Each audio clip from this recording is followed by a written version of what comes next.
I don't know about you guys, but I got a new camera for Christmas. 200 megapixels. Tech's getting crazy, man.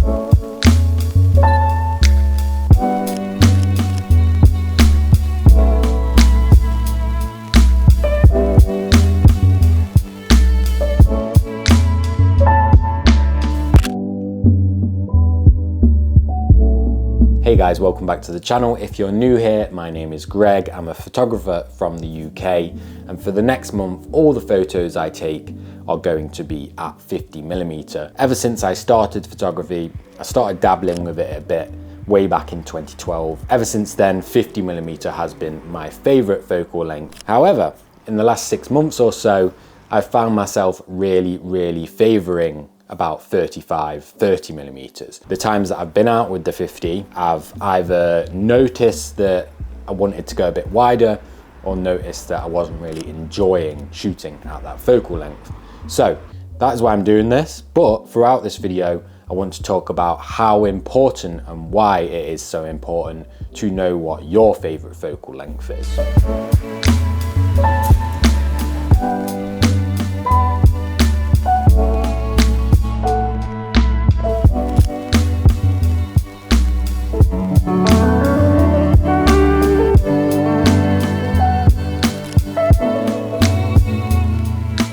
So one of the huge benefits of knowing what your favorite focal length is for those of you that like to swap systems a lot, play around with different camera brands, maybe someone at the start that's looking to upgrade multiple times in the next 5 to 10 years, or basically just when you need to upgrade your camera in general. Now, I'm not quick or pro on upgrading cameras all the time, but I reckon maybe every 5 years or something like that is probably my rate of upgrading a camera system. Knowing what your favorite focal length is early on makes upgrading or changing systems so much easier, because when you do upgrade or do change a system and you need a lens from a different brand, a different mount, or maybe you just want to invest in a better version of a lens with that focal length, it means you can pick it up and know that that's going to serve you well, rather than buying a new camera and buying a bunch of lenses that you have no idea whether they're even going to suit your photography in the way that you like photographing. So I think it's a fantastic thing to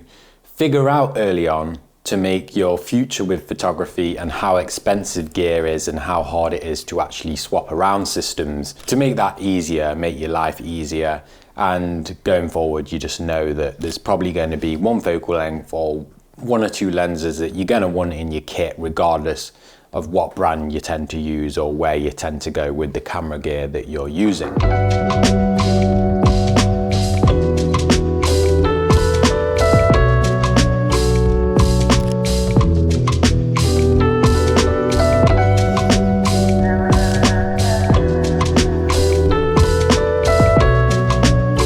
When you're speaking to a camera and filming a video for YouTube, if a plane goes over, you have to stop talking. It's the rules.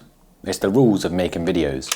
Anyway, speaking of camera gear, different cameras and switching systems and all of that stuff, having a light carry has very much become a trend in the last few years. You see it all over YouTube, my light carry, my minimal carry, etc.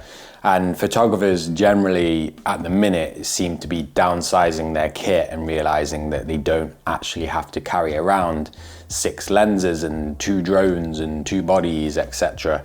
And of course, there's going to be times or places that you go to where you're going to want more, but for the most part, if photographers are so fine-tuned into the images that they like taking, they can go out with 1 camera and 1 lens and know that they're going to get a great image. Calling it a trend sounds like it's something that's going to come and go, and it's a bit of a hot take, but I genuinely believe that having a minimal go-to carry alongside maybe a bigger backpack for when you need it is absolute key for your health, for your mind state, for taking good photos, for not messing about digging in your camera bag when you're out.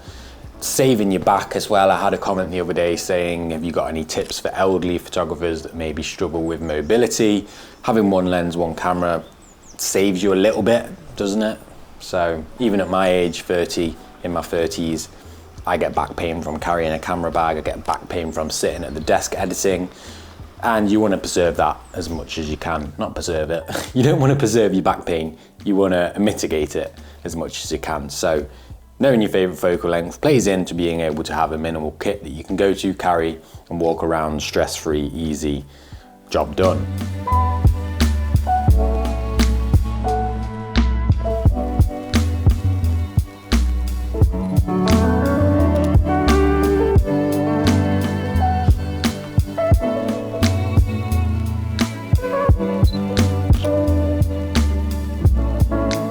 I just remembered since filming that last segment that I spoke about when you upgrade camera or you need to change lens mounts or anything like that, how it helps.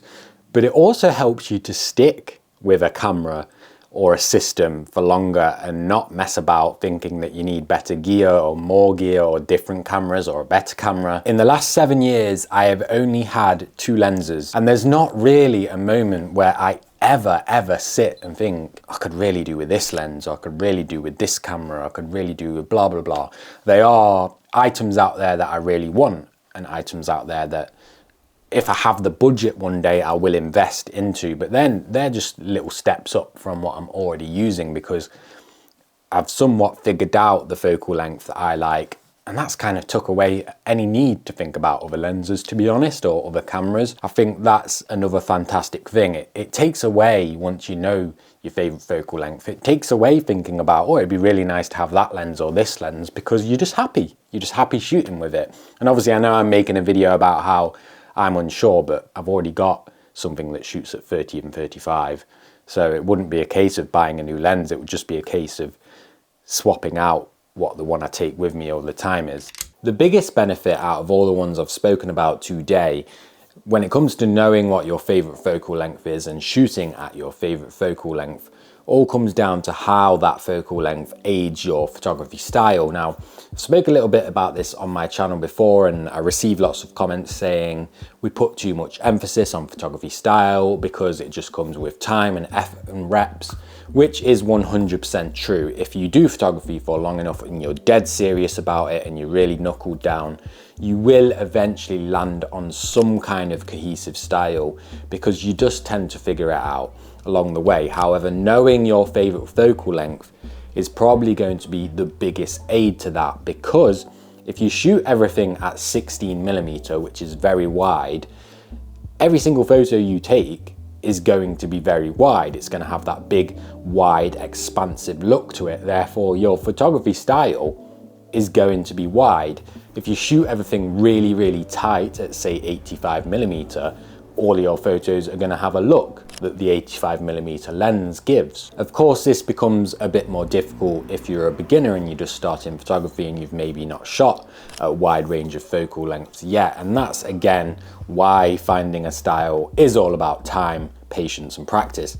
But in that sense, I would recommend all beginners out there, and I do say this, to pick up a zoom lens that covers a big focal range, because then you're shooting at all of them when you need them, basically. So I think my first zoom lens was like 18-105 or something like that, which covers a lot of range. So from there I could then narrow down later on the line, when I upgraded my camera, upgraded my lenses, which ones I actually enjoyed shooting at focal length wise. So if you are sitting there watching this and thinking, I have absolutely no idea, I don't even know what focal lengths I take photos at, I just zoom and take a photo, then take note of it, spend some time with a zoom lens that has a wide range of focal lengths, and then kind of work backwards and look at your images, look at the favorite ones and see if you can notice a pattern between them. So with all that being said, while I think finding out what your favorite focal length is really does drive your photography forward, if you want 4 more ways you can drive your photography forward, you want to check out this video right here next. And as always, I'll see you in the next one.